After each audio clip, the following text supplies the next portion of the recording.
So it's our great pleasure to welcome to our 2020 Online Trend Summit the founder of Natural Machines, the makers of Foodini, real food 3D printed.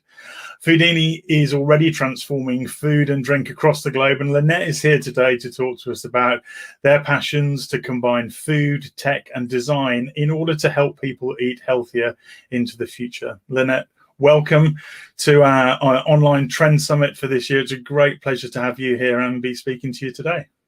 Thank you for having me. It's a pleasure. No worries. Great. I mean, if we could start, we've been following what Foodini have been doing for some time and Natural Machines, but could you just set the scene for us? What do Natural Machines do and what is Foodini? Sure. So we started back in November 2012. We're 8 years old, and we create innovative kitchen solutions. Our first released product line is a range of 3D food printers, and our first one is called Foodini. Okay. So the concept of 3D food printing, if you don't mind if I can get into that for 30 seconds, Yeah. Not as crazy of an idea as it sounds, because if you eat anything from a food manufacturer, so anything you buy packaged in the supermarket, you're practically already eating 3D printed food. They just don't call it that, right? So a food manufacturer takes food, they push it through machines, they shape it, and they form it. We took that exact same concept, created a kitchen appliance, but the big difference is you are controlling the ingredients going into your foods. You become the food manufacturer. Okay. Now that's really interesting. I mean, I've worked in food processing and manufacturing for 25 plus years and never thought about it in that way, but that's really, really interesting context and probably a good way for people to almost, I guess, come to terms with what it is and how to think about it. That's a great context. I mean, as a founder of Natural Machines, can you just talk about your inspiration? Where did that come from in the first place to get to where you are today? Yeah, so we started the company because we had a friend who had a problem. Like a lot of other companies start, there's always a problem. So she owned a vegan bakery here in Barcelona, and she was selling in Spain. And then she was going out of country, selling more beyond just the Spanish borders. But it became very cost prohibitive to do so. And it wasn't because of the cost of labor or the cost of ingredients. It was the actual shipping and distribution of it. So the idea came about, how do we create these manufacturing facilities locally, but not big ones because they're very expensive. So smaller ones. And in essence, 3D printing, whether it's plastic, metal, or food, is localized manufacturing. So that's how it all started. Wow. I mean, 3D printing in home, and this is, I guess, a slightly loaded question, so forgive me. Certainly in home feels like, and forgive the term, a bit of a novelty. So can you see a time when we all have a 3D printer in our home? And I guess the golden question is when? Loaded questions are fun, aren't they? It's more fun to talk about that way, so it's fine. So we do believe that in 10 to 15 years, 3D food printers will become a common kitchen appliance like your oven or your microwave is today. And there's a lot of reasons why I believe that. I think the first thing to say is because people tend to think about 3D printed food as these fancy shapes and these like weird looking foods. And yeah, we can do those fancy shapes, but what about round cereal O's or rectangular breakfast bars or triangular tortilla chips?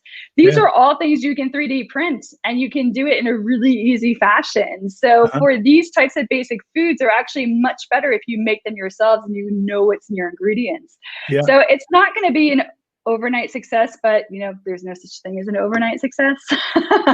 Things take time to develop and get into the market, but we truly do believe that this will become a common kitchen appliance, that people will have another appliance to help them eat healthier and be more in control of their foods. And that's, you mentioned health there as well. And I know from talking to you before today and looking at the way you talk about Natural Machines and Foodini in particular, the link between 3D printed and health and sort of and natural food. Can you just bring that to life for us a little bit? Yeah, well, I think with our company name, Natural Machines, it's a bit of an oxymoron. You don't expect those two terms to go together, rather, and you don't expect 3D printing and food to go together. So people are very passionate about their food. So with that, it's like it is healthier food because when you follow the macro trends about people wanting to know more about what's in their foods, where their foods come from, have more control over it, and customize foods. When you buy something in the supermarket shelf, that's a one for many product, right? If you and I buy the same package of food, we get the same calories, the same nutrition, everything.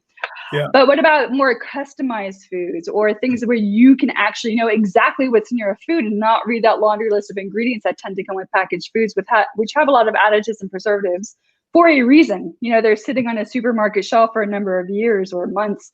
But if you can actually get more control over that and make those things yourselves in a very easier way, that's where the healthy aspect comes in. Now, it's not about healthy just saying you eat just vegetables and fruit for the rest of your life, although that would be rather healthy.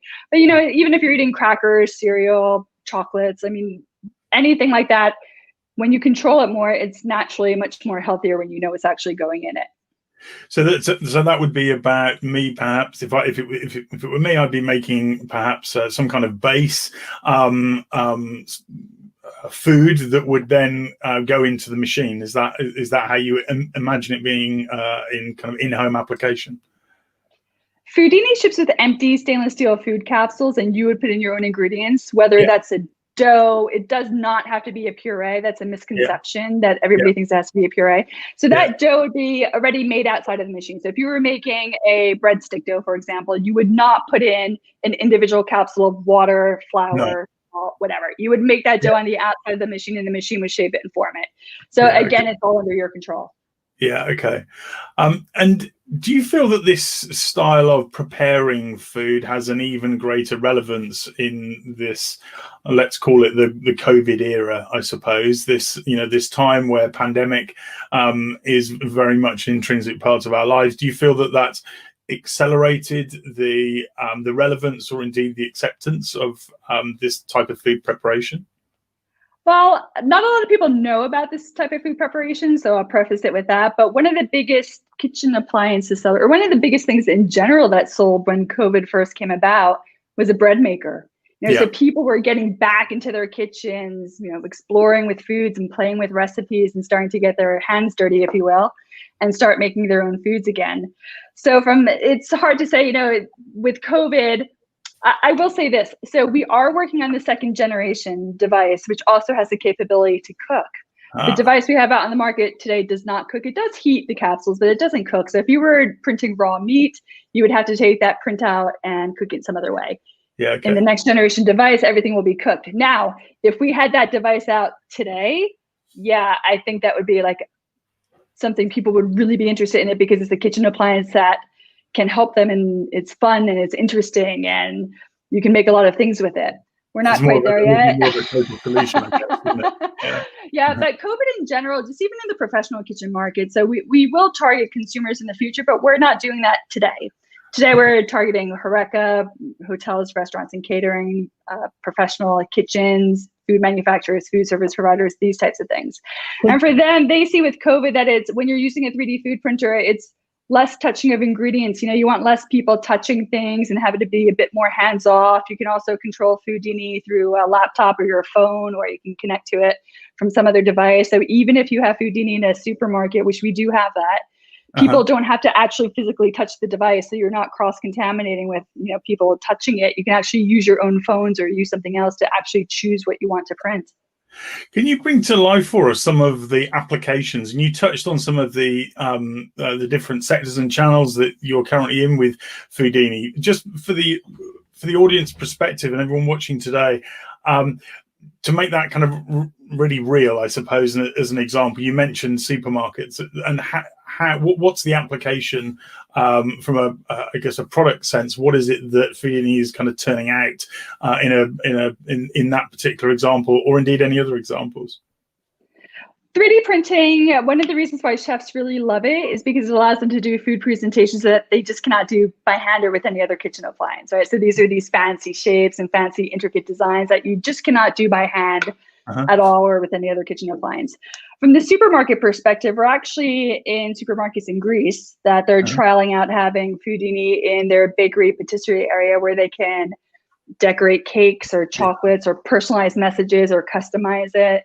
Yeah. And the reason, this is fairly new, so we don't have a lot of data on the results just yet, but what we are hearing from the client is that people are much more engaged with it. It's a fun thing to do. You know, sometimes you were talking about novelty before. Is 3D printing novelty or necessity? Well, I say it's an and question. It's both. It's a novelty and a necessity. So in this case, people want to just, you know, have fun with their food or personalize things, or there's an issue with bakeries in general with talent. When you want to write happy birthday on a cake, sometimes you have somebody who has great handwriting and they're super talented.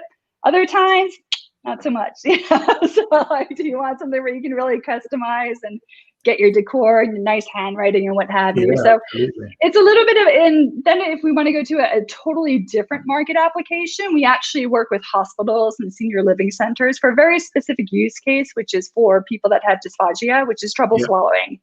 So I said before that you do not have to just use purees to print, but in this particular case, you do. It's a requirement because they need soft foods. So the reason why we 3D print foods for this market is because, for lack of a better term, what they eat right now is a bowl of mush, right? So the colors might change, the flavors might change, but that's what it is. Now, as you can quickly imagine, you would get bored with that day in, day out, meal after meal. So what we can do is we can take things like roasted carrots and print it in the shape of carrot rounds, or you know, turkey and print it in the shape of a turkey leg. Some people want the food to look real. So, you know, it's also a mental wellness thing as well. It's not just eating. Food is much more passionate and goes beyond just the calories, right? It's all about mental health as well.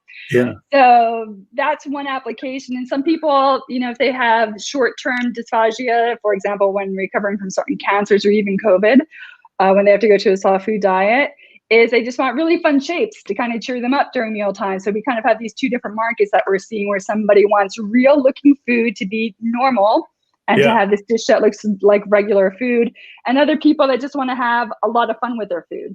Yeah. Can you give some sort of sense of speed? So in my mind, I've got my really old fashioned dot matrix printer that's going you know, really slowly. How much of a reality is that versus, you know, if we wanted to, I don't know, I appreciate it's about what are you asking it to do, of course, but just some sense of, you know, if we wanted, you know, to decorate a cake in a retail environment, as using your example, you know, how long would that cake take? On the flip side, you could have used the example of the Star Trek replicator, which happens instantaneously, right? Yeah, of course. Of course. Sorry. So we're not there yet. We're not at the Star Trek replicator, but we're not at the dot matrix level. Okay, well, that's brilliant. So nobody wants to wait hours for dinner, right? So 3D food printing has to be fast. Now, of course, as you said, it does depend on certain factors. It does depend on the actual design you're doing, the ingredients, and the nozzle size are really your three main factors. For your question about how long will it take to decorate a cake, well, if you're just doing a happy birthday with a name, that's a minute, 2 minutes. If you're doing an intricate chocolate sculpture, that could take a half hour or longer. We did print one thing one time for a client that was having a dinner party, and we printed a head made out of butter, so it was about this big, to put on the table with bread, so that when people sat down, they were strangers, they had something to talk about, right? So it's kind of an icebreaker. It worked. It was a good icebreaker. But that was a solid piece of butter. It was not hollow inside, and that took 2.5, 3 hours. So it really depends on how intricate you're getting. But, you know, when you're talking about crackers, we're 20 seconds. If you're talking about like a personal sized pizza, 5 minutes. So it's designed to be fast. Yeah. Okay. No, that's brilliant. That's super. That's fabulous context. And you alluded to this just a few moments ago, but I'm really intrigued to hear about the kind of the next level of technological advancement with 3D printing. And I'm pretty sure you mentioned the ability to cook a few moments ago. I mean, that just sounds, it makes it more of a total solution. So yeah, can you tell us a bit more about that? Yeah, so we are cooking in a new and different way, which is actually healthier as well. And we're cooking with lasers, basically. Now that probably sounds about as far-fetched as 3D food printing to a lot of people, right? So we're not using lasers just because it sounds cool, and it actually is pretty cool, actually. But that's not the reason why we picked it. It's there's many reasons for it, but basically you can target your energy when you're cooking. So if you imagine an oven, you're heating an entire box, and that box has hot spots. It doesn't cook evenly. But when you're using lasers, you can actually target the food. So when we're cooking the food, we can actually pick up the plate when it's done. The plate is room temperature. It's the food that's hot. So, you know, But it's the reason why I say it's much healthier is because you can actually, well, first of all, it's more energy efficient. It uses 90% less energy than an oven. But it's also because you can cook with less oil, with less water. Yeah. Okay. When you're grilling a steak, for example, it has those char marks on it, which aren't really too healthy. They're carcinogenic. You can replicate that, but it doesn't have those properties that are carcinogenic. And the reason why we're building it is because we know from all of our market research that people want to have a completer solution where you can actually take things out ready to eat. So the way we did it is you can print and or cook. So we think the future of kitchens is you won't need an oven, a stove, a microwave, a toaster oven, a 3D food printer that cooks. I mean, how much space do we have in our kitchen these days, right? Yeah, exactly. So kitchen appliances have to do more to earn their space on the counter. So when you're printing and or cooking, suddenly you have a kitchen appliance that you really, really will use every day. Yeah. And where is that in the journey, I suppose? Can I get one now, or is that coming at some time in the future?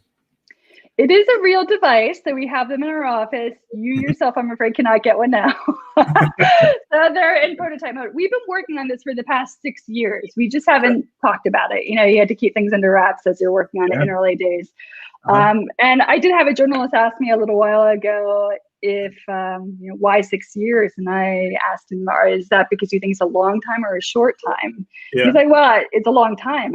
So I started laughing because I was like, with technology, you know, things take time. Even when we have the Nespresso coffee machines here, which seem to have been an overnight success, that actually started in the 1970s, and most people don't know that. So that is definitely not an overnight success that had to be developed. So right now, the technology is very real. It's we have prototypes. We are industrializing it now. So I can't give you a hard date because that's just not how technology works. You know, it doesn't abide by calendars. But we are talking about, you know, a year or two away from the first ones being in the market. It's not something that's 5 or 10 years out. The 10 to 15 year mark that we talk about is born when you see it common, and it's not a surprise when you see those types of things. And is the target channel for that, would that be the same kind of route as you've gone thus far? So through the commercial channels, through schools and colleges and commercial businesses, restaurants, or is that a product that you see has a place in the domestic environment? This will definitely be the domestic environment device. Now, it will first go in the professional markets, which is not unusual for any kitchen appliance when it comes out. Microwaves went into the professional markets first before consumers, sous vide, food processors. It's kind of the same that way.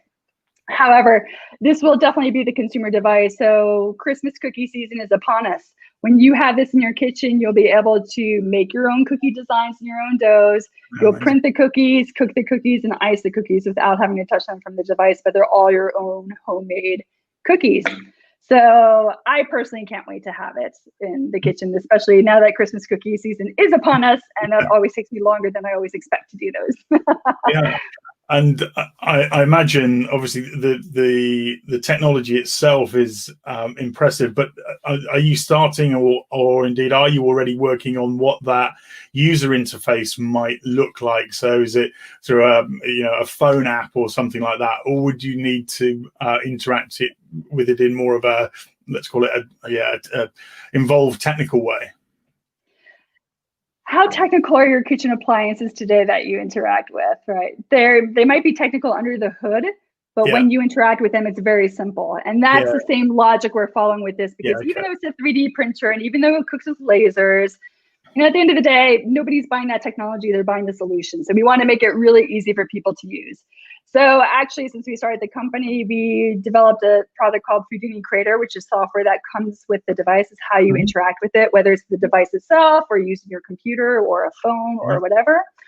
And that's really easy to use. You don't need to know what a 3D printer even is. You don't need to know what an STL file is, which is a 3D printing file, but you don't need to know any of that. It's kind of like when you buy a food processor, you take it out of the box and you may or may not read the instructions, you know, or you may or may not follow a recipe or two.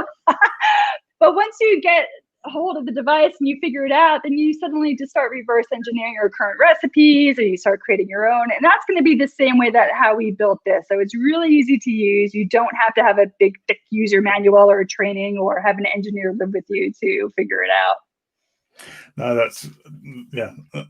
It sounds amazing, actually. Yeah, like you, I can't wait to get my hands on one of those when they come to market. Is there, and I know you talked about the link with health and natural ingredients and so on. Could you see a world where you could buy capsules to go in it, or is actually that's not your intent with this? So I do see a world can't speak. That I do see a world where that will happen, but the food won't be coming from us. We're not a food manufacturer, nor do we intend to be one. We are working with food manufacturers that do see Foodini, and they're working on what the future of that looks like. I will say, and you can quote me on this and keep it in your virtual digital archives, is that Foodini will always ship with empty stainless steel food capsules, so you will always have the option to use your own ingredients. We'll never make it mandatory that you buy. But the fact of the matter is there is a certain part of the market that would want that as a convenience aspect as well. But that's going to be your choice, not ours. So it will work with that. But again, that's not going to come from us. We're not the food manufacturing experts or food experts in terms of ingredients and packaging. That will come from partners that put that food out. Then it's also more trusted because you know those companies as well. Yeah, that will come from the audience, I guess, that are watching and being inspired by this very conversation, we would hope. Yeah, you know, when you talk about the healthy foods, I know we kind of said things general about that, but I would like to give one specific example from a home kitchen user as to why I think this will be a healthier option is, you know, tortilla chips or nachos or what have you. When you buy them in a supermarket in a bag, they do have, you know, oils in them, bit too much salt, in my opinion. They have that greasy feel sometimes, depending on the brand you buy. But I made tortilla chips recently that was made with white corn flour, very little salt, no oil, and just some spices. And I challenge you to find that anywhere, right? In any supermarket to have that. Now that might not sound too exciting because it's a triangular tortilla chip, because you know triangles are good for dipping, so why mess with that?